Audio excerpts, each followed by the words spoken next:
چار جوان، هر چار گرفتن کمان، آنها شدن پر ارمان. یا مولا یا مولا یا مولا. روان شدن چار جوان، هر چار گرفتن کمان، آنها شدن پر ارمان. یا مولا یا مولا یا مولا.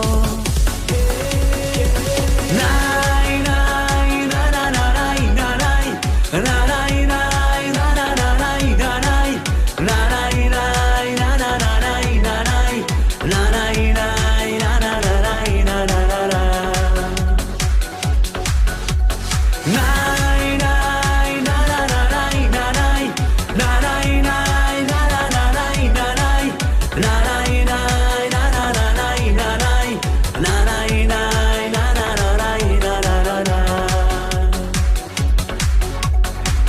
پدر بگفت به پسر امروز مکونید سفر، سفرتان پر خطر. یا مولا یا مولا یا مولا.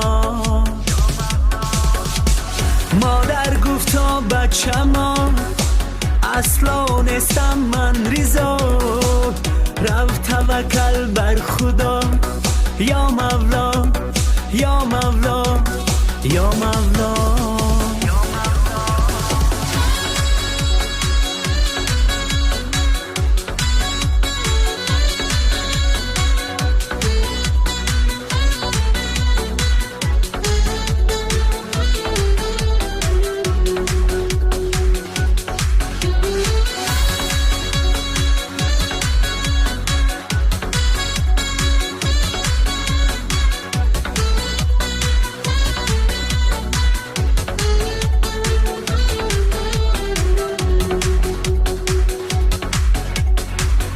قدم زدن یک باره ترمه رسید از دره، ملا بخوان جنازه.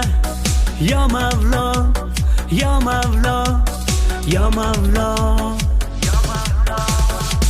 مادر که گریه میکرد سنگ ها را بر سر میکرد، ناله بچه میکرد.